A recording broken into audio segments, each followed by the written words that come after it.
ದ್ವೇಷ ಭಾಷಣ ಮಸೂದೆಗೆ ಅಂಕಿತ ನೀಡಬಾರದೆಂದು ಆಗ್ರಹಿಸಿ ಶಿವಸೇನಾ ಕಾರ್ಯಕರ್ತರು ಮಂಗಳವಾರ ನಗರದಲ್ಲಿ ಪ್ರತಿಭಟನೆ ಮಾಡಿ ಜಿಲ್ಲಾಡಳಿತ ಮೂಲಕ ರಾಜ್ಯಪಾಲರಿಗೆ ಮನವಿ ಸಲ್ಲಿಸಿ ಆಗ್ರಹಿಸಿದರು. ಆರಂಭದಲ್ಲಿ ಪ್ರತಿಭಟನಾಕಾರರು ರಾಜ್ಯ ಸರ್ಕಾರದ ವಿರುದ್ಧ ಘೋಷಣೆಗಳನ್ನು ಕೂಗಿದರು.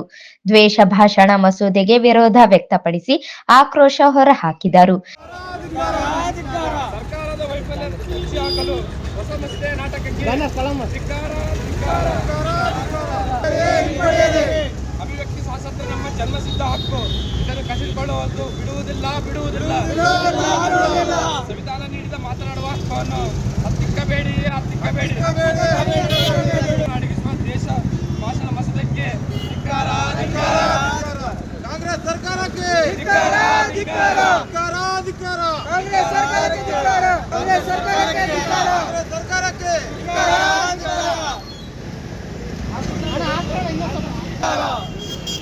ಸರ್ಕಾರದ ವೈಫಲ್ಯವನ್ನು ಮುಚ್ಚಿ ಹಾಕಲು ಹೊಸದೇ ಮಸೂದೆ ನಾಟಕಕ್ಕೆ ಸಂವಿಧಾನ ನೀಡಿದ ಮಾತನಾಡುವ ಹಕ್ಕನ್ನು ಹತ್ತಿಕ್ಕಬೇಡಿ. ನಂತರ ರಾಜ್ಯಪಾಲರಿಗೆ ಮನವಿ ಸಲ್ಲಿಸಿದರು. ಕರ್ನಾಟಕ ರಾಜ್ಯ ಸರ್ಕಾರದ ದ್ವೇಷ ಭಾಷಣ ಮಸೂದೆಗೆ ಸಂವಿಧಾನಾತ್ಮಕ ಕಾರಣಗಳಿಂದ ಅಂಕಿತ ನೀಡಿದೆ. ಪುನರ್ ಪರಿಶೀಲನೆಗೆ ಹಿಂದಿರುಗಿಸಬೇಕು. ಬಾಂಗ್ಲಾದೇಶದಲ್ಲಿ ಅಲ್ಪಸಂಖ್ಯಾತ ಹಿಂದೂಗಳ ಮೇಲೆ ನಡೆಯುತ್ತಿರುವ ಹಿಂಸಾಚಾರ, ಹತ್ಯೆಗಳು ಕಳವಳಕಾರಿಯಾಗಿದ್ದು, ಕರ್ನಾಟಕದಲ್ಲಿ ಅಕ್ರಮವಾಗಿ ವಾಸಿಸುತ್ತಿರುವ ಬಾಂಗ್ಲಾ ರೋಹಿಂಗ್ಯಾ ನುಸುಳುಕೋರರನ್ನು ಪರಿಶೀಲಿಸಿ ರಾಜ್ಯದಿಂದ ಹೊರಹಾಕಲು ಕ್ರಮ ಕೈಗೊಳ್ಳುವಂತೆ ಮನವಿಯಲ್ಲಿ ಕೋರಲಾಗಿದೆ.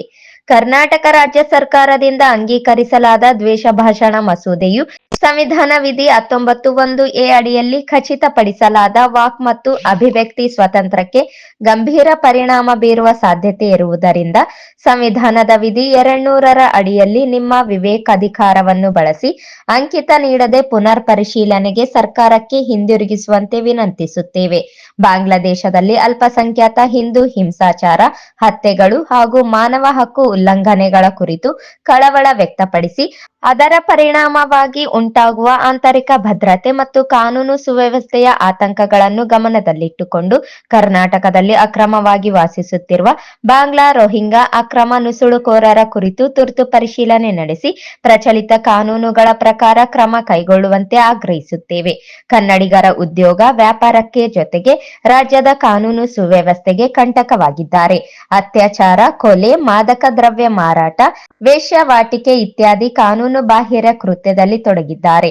ಮುಖ್ಯ ಹಾಗೂ ಗಂಭೀರ ವಿಷಯವೆಂದರೆ ದೇಶದ ಆಂತರಿಕ ಭದ್ರತೆ ಮಾಹಿತಿಗಳನ್ನು ಶತ್ರು ರಾಷ್ಟ್ರಗಳಿಗೆ ರವಾನೆ ಮಾಡುವ ಕುತಂತ್ರ, ಬೇಹುಗಾರಿಕೆ ಬಗ್ಗೆ ಮಾಹಿತಿಗಳಿವೆ.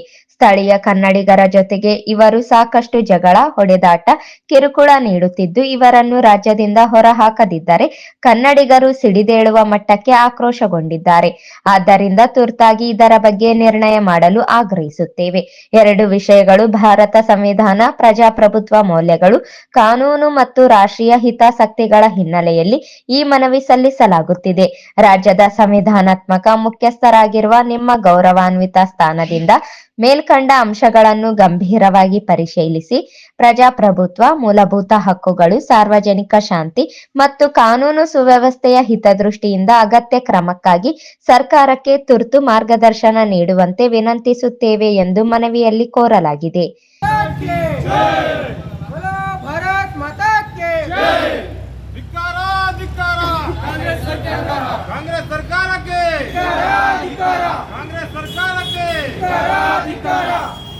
ಪ್ರಜಾಪ್ರಭುತ್ವದ ಧ್ವನಿಯನ್ನು ಅಡಗಿಸುವ ದ್ವೇಷ ಭಾಷಣ ಮಸೂದೆಗೆ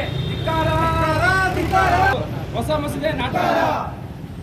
ಕಾಂಗ್ರೆಸ್ ಸರ್ಕಾರಕ್ಕೆ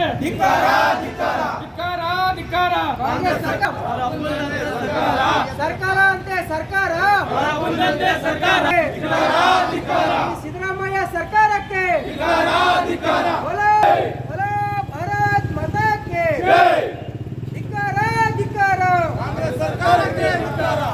ಈ ಸಂದರ್ಭದಲ್ಲಿ ಯುವಸೇನಾ ಜಿಲ್ಲಾಧ್ಯಕ್ಷ ಹರೀಶ್ ಮಡಿವಾಳ, ನಗರಾಧ್ಯಕ್ಷ ನರೇಶ್ ಇಎನ್, ವೇಣುಗೋಪಾಲ್, ಮಂಜುನಾಥ, ಶಿವು, ಶ್ರೀನಿವಾಸ್, ಬಾಬು, ಗಣೇಶ್, ಮಹದೇವ, ಮಲ್ಲೇಶ್, ಅವಿನಾಶ್, ರವಿ, ರಾಘವೇಂದ್ರ ನಾಯಕ ಸೇರಿದಂತೆ ಇತರರು ಪ್ರತಿಭಟನೆಯಲ್ಲಿ ಪಾಲ್ಗೊಂಡಿದ್ದರು.